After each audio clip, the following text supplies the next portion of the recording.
मिलेगा कि एक तरफ इतनी बड़ी महामारी, उस पे इतने बड़ी प्रदेश में उससे निपटने की कार्य योजना, चिकित्सा और स्वास्थ्य की पूरी व्यवस्था, राहत की पूरी व्यवस्था, लेकिन उसी दौरान प्रदेश के गरीब, मजदूर, किसान और जन सामान्य के बच्चे जिन स्कूलों में पढ़ते हैं, बेसिक शिक्षा से जुड़े हुए स्कूल, उनमें गुणवत्तापूर्ण शिक्षा उपलब्ध कराने की दृष्टि से और उत्तर प्रदेश के जो नौजवान हैं, जो शिक्षित नौजवान भी बड़ी संख्या में हैं, उनको 69,000 ऐसे नौजवानों को रोजगार उपलब्ध कराने के लिए भर्ती प्रक्रिया चल रही थी, सुचारू रूप से अंतिम चरण में थी। काउंसलिंग चल रही थी, 3 से 6 जून तक की काउंसलिंग के बाद नियुक्ति पत्र दिए जाने थे, लेकिन माननीय न्यायालय की लखनऊ खंडपीठ के एक आदेश के कारण वो प्रक्रिया तत्काल प्रभाव से स्थगित हुई। हम डबल बेंच में अपील में गए हैं, जैसा सुनवाई पूरी हो चुकी है, फैसला रिजर्व है, जैसा माननीय न्यायालय का आदेश होगा तदनुरूप कार्यवाही करेंगे। लेकिन इस बीच अनावश्यक राजनीति करते हुए प्रदेश के नौजवानों के संवरते हुए भविष्य से खिलवाड़ करते हुए इस पूरी भर्ती प्रक्रिया को बाधित करने की मंशा से भर्ती ना होने पाए, क्योंकि अपने आप में ऐतिहासिक घटना है ऐसी परिस्थिति में भर्ती करना। ऐसा करने से योगी सरकार की संपूर्ण देश में एक अलग तरह की छवि बनने वाली है, बन रही है। उसको बाधित करने के लिए राजनीतिक मंशा से कई सारी बातें कही गई हैं, कई सारे आरोप लगाए गए हैं, कई प्रश्न आए हैं पब्लिक डोमेन में, मीडिया के माध्यम से भी, अन्य माध्यमों से भी। इसलिए हमने ये उचित समझा कि ऐसे प्रश्नों का उत्तर आप सभी के सामने सामूहिक रूप से आना चाहिए, उन्हीं बिंदुओं को लेकर आपके बीच में एक तुरंत का जो ज्वलंत मामला इस सहायक शिक्षक भर्ती परीक्षा में प्रयागराज का एक विद्यालय जो उस भर्ती परीक्षा में केंद्र था, उस केंद्र उसके जो प्रबंधक और उससे जुड़े हुए एक गिरोह जो धोखाधड़ी के काम में लिप्त रहता है, उसको लेकर एक मामला आया था। मामला यह है कि राहुल नाम के शिकायतकर्ता ने मई 2020 में यह शिकायत दर्ज कराई कि फरवरी 20 में किसी ने उसको भर्ती करवाने के लिए। अब यहाँ ये बात उल्लेखनीय है कि परीक्षा हो चुकी थी 6 जनवरी 2019 को, परिणाम तैयार हो चुके थे, परिणाम घोषित भी हो चुका होता शायद इसके पहले, लेकिन माननीय न्यायालय द्वारा कट ऑफ के मामले पर स्थगन आदेश देने के कारण केवल परिणाम की घोषणा नहीं हुई थी। इस बीच इतने दिनों बाद जनवरी 19 के बाद मई 2020 में शिकायतकर्ता राहुल की शिकायत आई कि फरवरी 2020 में किसी ने उनको इस भर्ती करवाने के लिए इस भर्ती में पैसे लिए। तब तक परीक्षा संपन्न हो चुकी थी, परिणाम तैयार हो चुका था। मामला माननीय उच्च न्यायालय में लंबित होने के कारण केवल परिणाम की घोषणा नहीं हुई थी। इसलिए फरवरी 20 से मई 20 में किसी लेन देन के कारण परीक्षा के परिणाम पर प्रभाव नहीं पड़ने वाला था। परंतु फिर भी शिकायतकर्ता की शिकायत को गंभीरता से लेते हुए तत्काल प्रयागराज पुलिस ने कार्यवाही की और शिकायतकर्ता द्वारा दी गई सूचना के आधार पर डॉक्टर KL पटेल, जो किसी प्राथमिक स्वास्थ्य केंद्र में चिकित्सक हैं, संतोष कुमार बिंद जिसके लेखपाल होने की जानकारी आ रही है, तथा इनसे जुड़े हुए अन्य 11 लोगों को, कुछ को 6 जून को, कुछ को 8 जून को, कुल मिलाकर के 11 लोगों को गिरफ्तार किया गया। इनसे पूछताछ के आधार पर यह जानकारी मिली कि उक्त गिरोह चंद्रमा यादव, प्रबंधक, पंचम लाल आश्रम उच्चतर माध्यमिक विद्यालय प्रयागराज से साठ गांठ कर उक्त विद्यालय में परीक्षा देने वाले परीक्षार्थियों की गैर कानूनी ढंग से मदद करता है और उसके बदले धन वसूली करता है। उक्त जानकारी के आधार पर शासन ने उक्त मामले की गहन जांच और दोषियों के खिलाफ कड़ी कार्रवाई, और चूंकि किसी एक भर्ती केंद्र, परीक्षा केंद्र पर कई जिलों के अभ्यर्थी हो सकते हैं, इसलिए यह पूरा मामला STF को सौंप दिया गया है। पूरी इस जांच के लिए कि क्या इस भर्ती परीक्षा केंद्र पर, इस सेंटर पर किसी तरह की कोई गड़बड़ी हुई है या उस गड़बड़ी का लाभ उठाकर कहीं किसी अभ्यर्थी को उसका लाभ तो नहीं मिला, उसके कारण परिणाम तो नहीं प्रभावित हुआ है, कोई मेरिट में तो नहीं आया। यदि जांच में यह प्रमाणित होता है कि कुछ अभ्यर्थियों ने गलत तरीके से अंक प्राप्त कर भर्ती परीक्षा उत्तीर्ण की है, तो उनको डिबार करेंगे और अब तक की जांच पड़ताल के आधार पर उक्त परीक्षा केंद्र को भविष्य में होने वाली किसी भी भर्ती परीक्षा के लिए दीवार करके उसके प्रबंधक और अन्य संबंधित जो स्टाफ इसमें शामिल पाया जाएगा उसके खिलाफ कार्रवाई की जाएगी। इसी भर्ती परीक्षा में कतिपय लोगों द्वारा किसी सामान्य वर्ग की अभ्यर्थी जिसका सरनेम तिवारी है उनके ओबीसी कैटेगरी में चयन का भी आरोप लगाया गया है। इस संबंध में आप सब जानते हैं ये पूरी प्रक्रिया आवेदन की ऑनलाइन है। अभ्यर्थी ऑनलाइन जाकर के जो प्रविष्टियां भरता है उन्हीं प्रविष्टियों के आधार पर हम सारी लिस्ट तैयार करते हैं, कौन किस कैटेगरी में है, किसके क्या अंक हैं, और फाइनली जो भर्ती परीक्षा में अंक आए हैं उसको जोड़कर और उनके जिलों की वरीयता लेकर हमने मेरिट लिस्ट तैयार की है। अभी किसी का डॉक्यूमेंट वेरिफिकेशन नहीं किया गया था। काउंसलिंग होती ही इसीलिए है। जो 3 जून से 6 जून तक काउंसलिंग होनी थी, काउंसलिंग एग्जैक्टली डॉक्यूमेंट वेरिफिकेशन ही है। उसमें प्रमाण पत्रों की जांच होनी थी और उसी में कोई व्यक्ति अगर लिखता है कि वो फला कैटेगरी में है, ओबीसी में है, एससी में है, एसटी में है या दिव्यांग में है, तो उसके सक्षम अधिकारी द्वारा प्रस्तुत प्रमाण पत्र वहां दिखाए जाने पर ही आरक्षण का लाभ मिलना है, अन्यथा नहीं मिलना है। यद्यपि कि कई ऐसे भी मामले आते हैं कि कुछ लोगों के सरनेम कुछ भी रहते हैं लेकिन वो किसी दूसरे संबंधित जाति से बिलोंग करते हैं, उसका प्रमाण पत्र उनके पास होता है। जैसे कोई गोसाई है अगर, और वो अगर तिवारी लिखता है, पाठक लिखता है, कोई टाइटल लिखता है, लेकिन मूलतः उसकी जाति अगर गोसाई दर्ज है तो चूंकि गोसाई जाति पिछड़ी जाति में आती है तो उसको उसका लाभ मिलेगा। लेकिन ये जो भी मामला है ये अंतिम रूप से अभ्यर्थी को लाभ तभी मिलेगा जब वो काउंसलिंग सेंटर पर उससे संबंधित प्रमाण पत्र प्रस्तुत करेंगे। इसलिए अभी किसी के लाभ मिल जाने का सवाल ही नहीं उठता है। कतिपय लोगों द्वारा आरक्षण की प्रक्रिया को लेकर भी सवाल खड़े किए गए हैं। कई बार ये बातें हो रही हैं। आप सब जानते हैं इस देश की पूरी विधि द्वारा स्थापित एक प्रक्रिया है। 50% सीटें किसी भी भर्ती परीक्षा में अनारक्षित होती हैं। 50% में ओबीसी, एससी, एसटी का अलग अलग आरक्षण है। 50% अनारक्षित सीटों पर मेरिट के आधार पर, चाहे वो जिस संवर्ग के लोग हों, चाहे वो ओबीसी हों, एससी हों, एसटी हों, जिनकी भी मेरिट ऊपर होती है वो सभी लोग इस अनारक्षित वर्ग में चयनित होते हैं। इस भर्ती में भी यही हुआ है।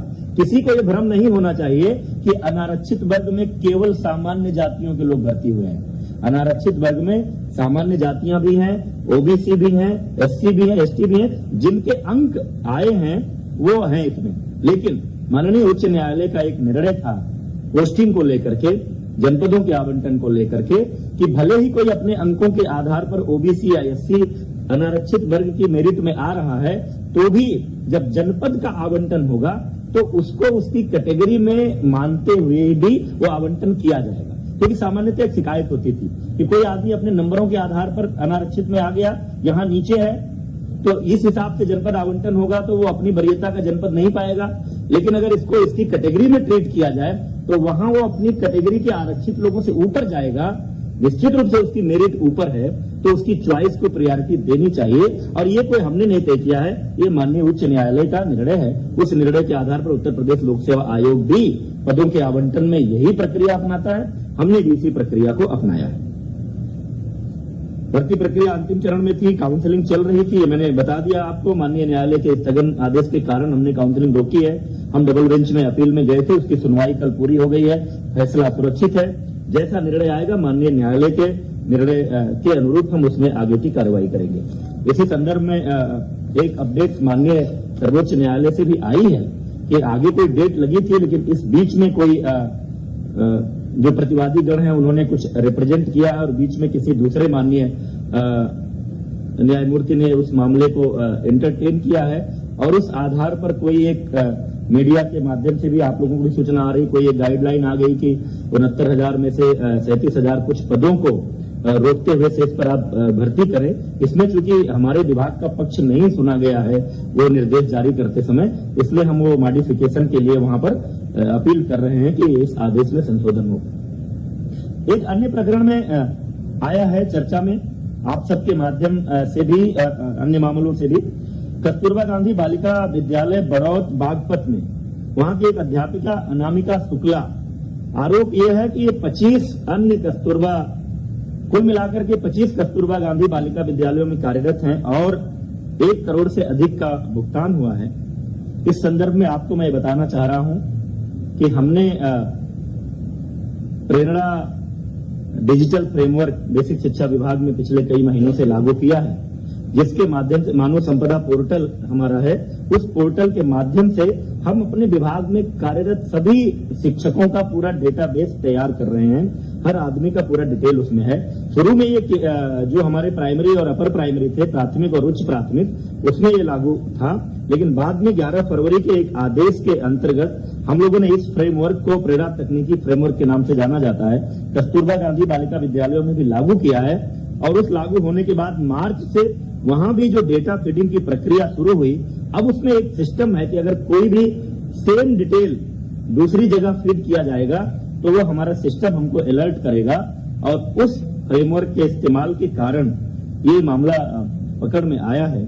और जो जांच हुई है उस जांच में ये तथ्य सामने आया है कि बड़ौत, हर ब्लॉक में कस्तूरबा होता है, बागपत के बड़ौत ब्लॉक में जो कस्तूरबा गांधी बालिका विद्यालय है उसमें ये कार्यरत शिक्षिका अनामिका शुक्ला, जो एक पोस्टिंग वहां पर थी, उस बेस पर चूंकि पहला डेटा वहां मिला, उस बेस पर जो जांच की गई, 8 अन्य जनपदों के एक कस्तूरबा विद्यालयों में, यानी कुल 9 विद्यालय।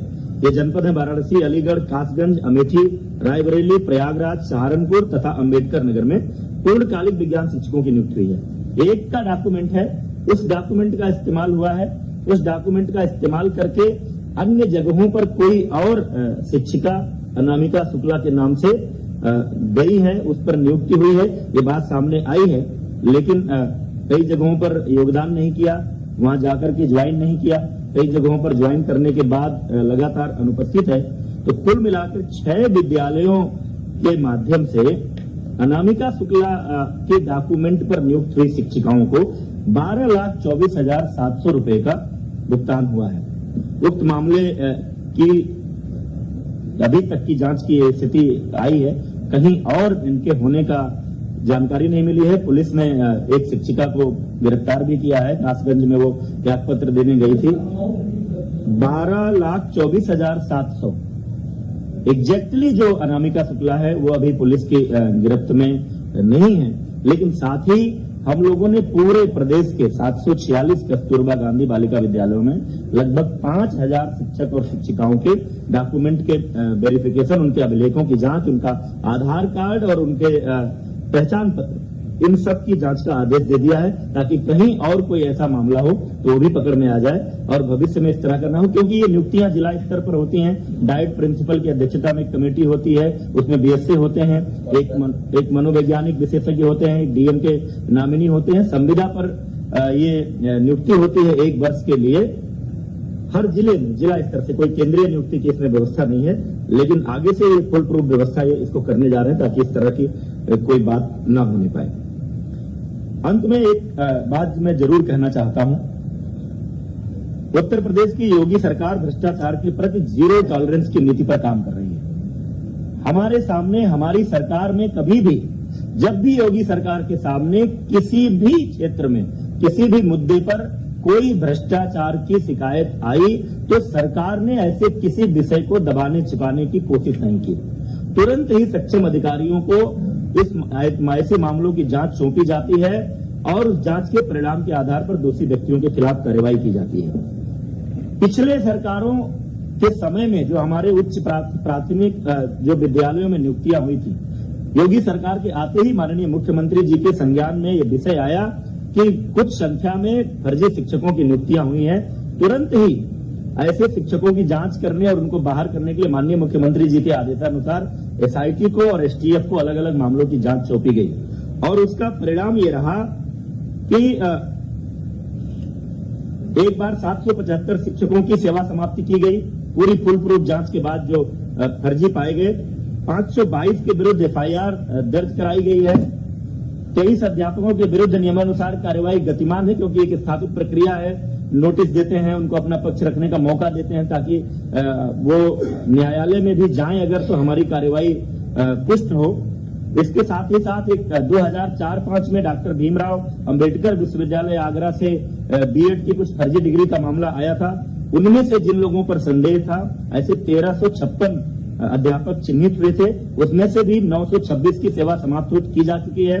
406 के विरुद्ध कार्यवाही गतिमान है।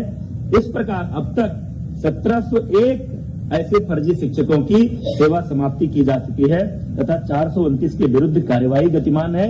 अन्य जहां भी कोई शिकायत आती है किसी फर्जी शिक्षक होने की, तुरंत वो मामला एसआईटी या एसटीएफ को सौंपा जाता है और जांच के आधार पर सावधानी बरतनी पड़ती है कि कोई जेन्युइन शिक्षक इस कार्रवाई का शिकार न हो। जांच के आधार पर हम तुरंत बर्खास्त करते हैं।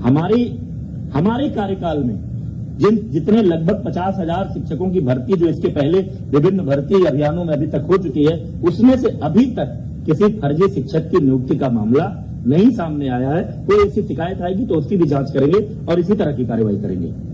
हमारी कार्रवाई को लेकर लोग कोर्ट में गए थे, लेकिन माननीय न्यायालय ने भी बर्खास्तगी की, फर्जी शिक्षकों की बर्खास्तगी की कार्रवाई को उचित ठहराया है और ये कहा है कि जो उत्तर प्रदेश सरकार ने कार्रवाई की है वो विधि के द्वारा स्थापित प्रक्रिया के अनुसार हुई है। यह ऐसी सरकार है जो भ्रष्टाचार मुक्त और पारदर्शी शासन के लिए जानी जाती है। सरकार शिकायतों को तुरंत संज्ञान में लेकर त्वरित जांच कराकर कार्रवाई करती है। फिर भी कुछ लोग ऐसे हैं जिनका खानदानी पेशा ही भ्रष्टाचार और घोटालों का रहा है, उनका पूरा इतिहास भ्रष्टाचार का, घोटालों का रहा है, तो वो उनकी कल्पना में नहीं है कि इतनी बड़ी कोई भर्ती या इतनी बड़ी संख्या में रोजगार देने का अभियान ये बिना भ्रष्टाचार के कैसे हो सकता है। क्योंकि स्वाभाविक है कि जिसका अपना जो ट्रैक रिकॉर्ड रहता है, जिसका अपना जो स्वभाव रहता है, आदमी उसी आधार पर सोचता है। इसलिए पूरी भर्ती, मैं एक आरोप लगाना चाहता हूं, पूरी भर्ती प्रक्रिया को डिरेल करने के लिए योगी सरकार को इस बात का श्रेय न मिले कि जिस तरह से कोरोना के कारण उत्पन्न हुई महामारी में पूरे प्रदेश की 23 करोड़ से ऊपर की जनसंख्या को एक एक व्यक्ति को भोजन मिले, राशन मिले, जीवन निर्वाह भत्ते के रूप में 1,000 रुपया जो पात्र व्यक्ति हैं उनको मिले, साथ ही 1,500 से अधिक ट्रेनों को लगा करके जिस तरह से लगभग 30 लाख प्रवासियों को प्रदेश में लाया गया, फिर उनकी स्किल मैपिंग हो रही है, उनको भी राशन और निर्वाह का भत्ता दिया जा रहा है और आगे उनको भी वापस जहां जहां अपने गांव में लौटे हैं उनको रोजगार देने की बात हो रही है। सबके जीवन निर्वाह की व्यवस्था का प्रयास हो रहा है। ऐसे में इन परिस्थितियों में इतनी बड़ी भर्ती अभियान ये सफल ना होने पाए, इसको लेकर कुछ लोगों ने एक राजनीतिक अभियान चलाया है और तमाम सारे ऐसे प्रयास किए हैं। उनको रास नहीं आ रहा है कि उत्तर प्रदेश के नौजवानों का भविष्य कैसे संवर रहा है, योगी सरकार को यह यश कैसे मिले, इसको लेकर तमाम लोग शुरू से, जब से माननीय न्यायालय का फैसला आया, हमने आंसर की जारी किया, हमने रिजल्ट जारी किया, सोशल मीडिया के माध्यम से, तमाम तरह का भ्रम फैलाने की कोशिश की गई, अभ्यर्थियों को उद्वेलित करने की कोशिश की गई, अव्यवस्था पैदा करने की कोशिश की गई, लेकिन सरकार ने पूरी तत्परता, पूरी तन्मयता और पूरी कुशलता के साथ इस भर्ती प्रक्रिया को आगे बढ़ाया है। माननीय उच्च न्यायालय, माननीय सर्वोच्च न्यायालय में कुछ लोग गए हैं, उनका अधिकार है। जैसा माननीय उच्च न्यायालय का और माननीय सर्वोच्च न्यायालय का आदेश आएगा उस अनुरूप हम इस कार्रवाई को पूरी करेंगे। योगी सरकार की मंशा ये है कि ये भर्ती प्रक्रिया यथाशीघ्र कुशलता पूर्वक पूरी हो, प्रदेश के 69,000 नौजवानों को रोजगार मिले और प्रदेश के 69,000 स्कूलों को, हमारे गांव गरीब मजदूर किसान के बच्चे जिन स्कूलों में पढ़ते हैं उसमें पढ़ने वाले बच्चों को गुणवत्तापूर्ण शिक्षा मिले। ये बातें आपके सामने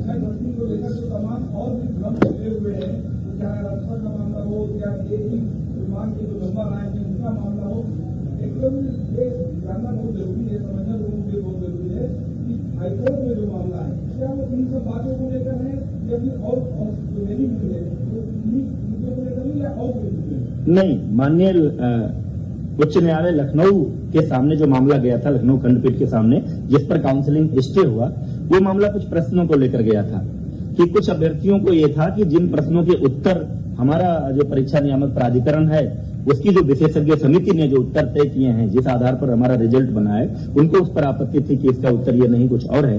उसको लेकर के जो सिंगल बेंच ने एक फैसला दिया था कि यूजीसी एक विशेषज्ञ समिति बनाए और वो समिति ये तय करे कि इन प्रश्नों के उत्तर क्या होंगे। तो चूंकि उस निर्णय के खिलाफ हम डबल बेंच पे हमने अपील की है, सुनवाई कल पूरी हो गई है, फैसला सुरक्षित है।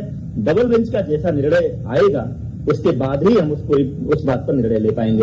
सुप्रीम कोर्ट में जो मामला गया था माननीय सर्वोच्च न्यायालय में, क्योंकि जब यहाँ न्यायालय ने, सरकार ने जो कट ऑफ तय किया था 97 नंबर अनारक्षित के लिए और 90 नंबर आरक्षित के लिए, और जो मांग चल रही थी जो 45% 40% की, तो माननीय उच्च न्यायालय हमारा स्टैंड का सपोर्ट किया था, हमारे कटाक्ष को माना था कि गुणवत्तापूर्ण शिक्षकों की नियुक्ति के लिए यह सही निर्णय है। तो जो सर्वोच्च न्यायालय में लोग गए हैं उस कटाव वाले निर्णय के खिलाफ गए हैं, वो निर्णय माननीय सर्वोच्च न्यायालय से आना। एक एक करके हो जाए। मैं हाँ,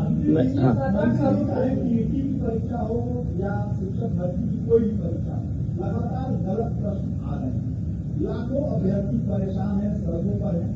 कौन है इसके लिए जिम्मेदार, और जो जिम्मेदार हैं उनके खिलाफ क्या कार्यवाही आप लोग अब तक किए और आगे क्या कार्यवाही करेंगे? आप कुछ कह रहे थे? इसमें 3 प्रश्नों का जब सभी कैंडिडेट्स को अपॉर्चुनिटी दिया गया था ऑब्जेक्शंस रेज करने के लिए, जब आंसर कीज पब्लिश हुए थे, 3 का एक्सपर्ट कमेटी ने देके सभी कैंडिडेट्स को बराबर मार्क दे दिया। जहां तक हाईकोर्ट लखनऊ बेंच में प्रश्नों का जो 13 प्रश्नों का किया गया था, इसमें इन 13 प्रश्नों को हम लोगों ने सरकार के पक्ष से हम लोगों ने सही ठहराते हुए इसको किया है। उसी की कल सुनवाई हुई है एंड आरक्षण ये जजमेंट भी सुरक्षित हो गया है। I think we should wait for the judgement. Thank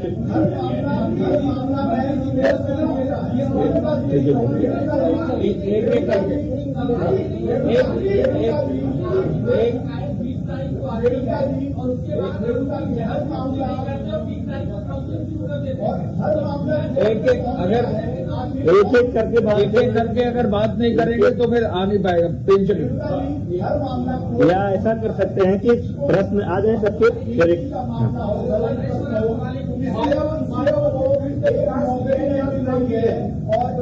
आप बताइए।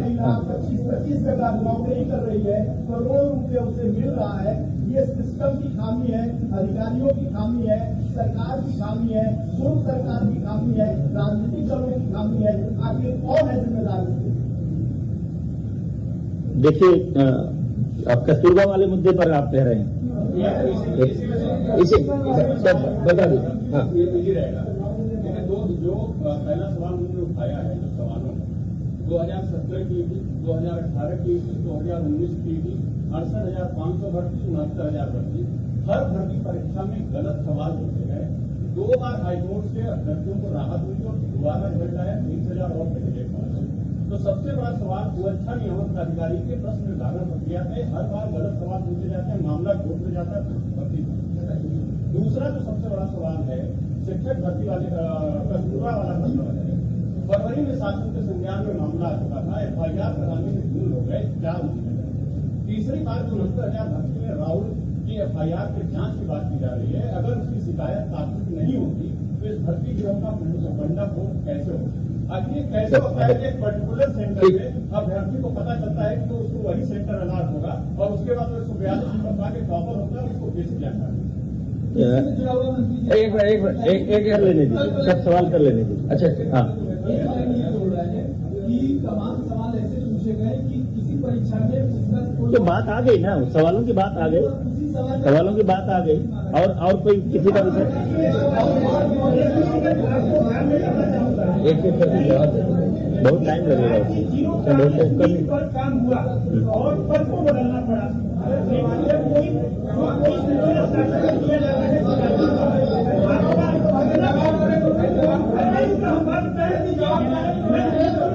नहीं कर पाएंगे आप, वैसे ही भ्रष्टाचार है, उसकी लंबी प्रक्रिया हो जाती है, लेकिन वो टेबल पे जाते जाते बाबू जो होता है वहाँ का कोई वो दबा देता है। और आपका प्रश्न ये विषय बाबू के टेबल का नहीं है। अभी तो जो बात कर रहे हैं लोग, देखिए सर आप जवाब दें। एक मिनट विजय आप जवाब दे दें। ये कस्तूरबा वाला जो विषय है वो हम कब से वो छानबीन कर रहे हैं, किस तरह से वो एक विषय कस्तूरबा वाला रख दीजिए।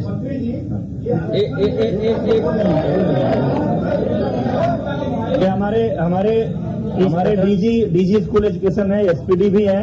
कस्तूरबा के मामले का आप इस प्रकरण में कस्तूरबा गांधी बालिका विद्यालय प्रकरण में जब डेटाबेस बनाया गया, प्रेरणा ऐप में उपस्थित दर्ज कराने की बात आई थी, तो बागपत की जो अनामिका शुक्ला के नाम पे जो कार्यरत थी वो फरार हो गई थी। उनके खाते में जो धनराशि बैंक मैनेजर से संपर्क हुआ तो कहीं और से भी उनकी धनराशि वहां ट्रांसफर होने की बात आई। वहां के डीसी ने हमें रिपोर्ट किया। तुरंत हमने 11 मार्च को आदेश किया, पत्र मीडिया को भी हमने दिया था कि 11 मार्च को हमने आदेश किया एडी बेसिक्स को कि तुरंत इनके अभिलेख मंगा लीजिए। तो ये 9 उसमें जो डेटाबेस से चेक किया हमने कि 9 जिले में अनामिका शुक्ला का नाम ये संदिग्ध होगा, प्रारंभिक जांच करनी जरूरी होती है ताकि एफआईआर करनी। हमने लेटर में आदेश भी किया कि अगर ये सिद्ध होता है तो एफआईआर करा दी। फिर लॉकडाउन हो गया, ये लोग लगातार फोन स्विच ऑफ करते रहे, स्कूल बंद हो गए, हम अभिलेख तलब नहीं कर पाए। फिर जब अभी हमने आदेश किया कि कस्तूरबा गांधी बालिका विद्यालयों में तैयारी के लिए टीचर आएंगे और फिर एडी बेसिस को 26 मई को दोबारा आदेश किया हमने कि आप तुरंत इसको दिखवा लीजिएगा, डेटाबेस में इनका नाम कॉमन आ रहा है और ऐसी सूचना मिली है कि बागपत में ये फरार थी अनामिका शुक्ला, ये डिटेल्स हैं, इसको चेक करा लीजिए। एडी बेसिक्स ने जांच कराई, बीएसएस को नोटिस दिया, अभिलेख तलब किए। फिर उसके बाद ये पता चला कि इस तरह एक ही नाम से अलग जगह है और उसके बाद तुरंत हमने आदेश किया कि हर जनपद में अभिलेखों को तलब किया जाए, आधार नंबर चेक किया जाए, पहचान पत्र चेक किया जाए और उसमें 100% सभी अभिलेखों सत्यापन हो। यही इस प्रकरण में यही बात होती है। और जहां तक एक मिनट कंप्लीट कर दूं, बोलने दीजिए ना। इसके साथ ही हम जो सभी 5 लाख से अधिक शिक्षक जो हैं उन सबकी मानव संपदा पोर्टल पर सारे अधिष्ठान संबंधी, चाहे वो उनकी सर्विस बुक्स हो, अवकाश स्वीकृति और आवेदन हो, प्रशिक्षण हो, एनुअल कॉन्फिडेंशियल रिपोर्ट जो उनकी होती है, वार्षिक प्रविष्टि, स्थानांतरण प्रस्तापन, हर एक चीज ऑनलाइन प्रक्रिया करने की प्रक्रिया संपूर्ण की गई थी। माननीय मुख्यमंत्री ने 4 सितंबर पिछले साल उसको लॉन्च किया था और 100% इसको लाइव किया गया है और इसका सत्यापन टीचर को हमने ऐप दिया कि स्वयं सत्यापित कराइए और उसमें प्रमाणित कराइए। और हमने डेडलाइन भी दिया था कि 15 जून अंतिम तिथि है कि इस पीरियड में आप अगर उसमें रिकॉर्ड्स में ये नहीं करते हैं तो ये माना जाएगा कि आप स्वयं जिम्मेदार है उसके लिए। और उसके बाद इसका 100% हम लोग सत्यापन करने की प्रक्रिया लागू किए थे। और इसी तरह हम कोशिश कर रहे हैं कि इस तरह जो भी फर्जी टीचर उसमें है डेटाबेस से उसको हम लोग पकड़ लें और उत्तरदायित्व निर्धारित करें। बोलने तो एक नौकरी नहीं पा रहा है, लाखों लोग टहल रहे हैं और ऐसे में एक महिला 25 जगह नौकरी कर रही है।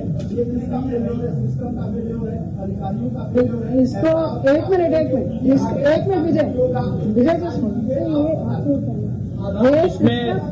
इसमें वीरेश जी जो डीजी बेसिक कह रहे हैं, ये जो नया पोर्टल बनाया है तभी से ये चीजें पकड़ में आने लगी हैं। अगर लॉकडाउन नहीं होता तो 15 जून तक आ गया होता।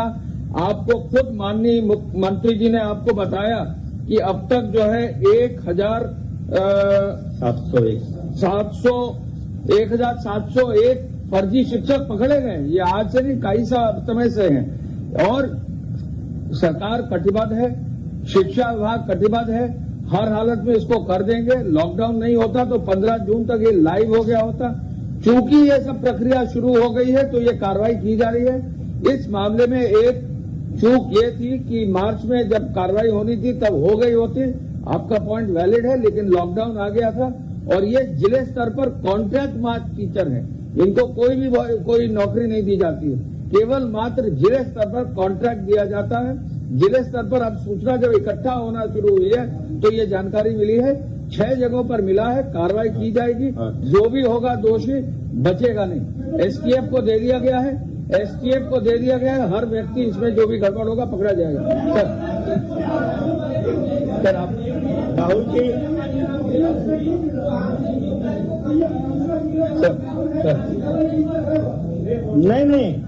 नहीं, कौन सी जांच चल रही है? नहीं,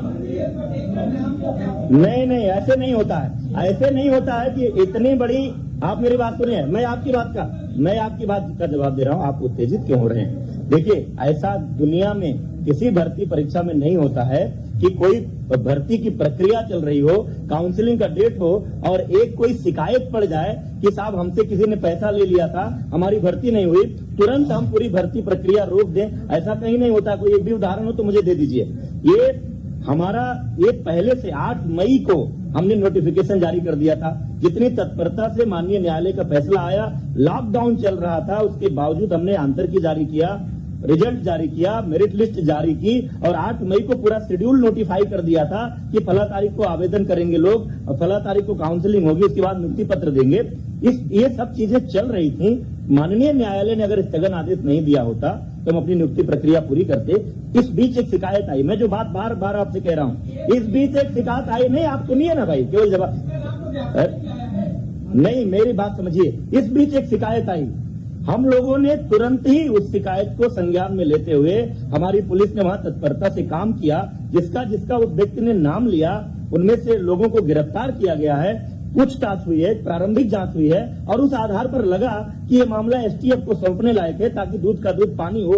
जो भी लोग इस तरह का करते हैं, ये पहले से भी ये नाम आ रहे हैं कि ये तमाम रेलवे भर्तियों से लेकर अन्य भर्तियों में करते रहे हैं, तो इसलिए स्पष्टता से पूरी जांच हो और जो लोग भी ये करते हैं वो भी पकड़े जाएं। और अगर इस भर्ती में भी उस गिरोह ने किसी तरह का लाभ किसी को पहुंचाया है तो ऐसे अभ्यर्थी भी चिन्हित हों और उनको हम दीवार कर सके, वो प्रक्रिया चल रही है।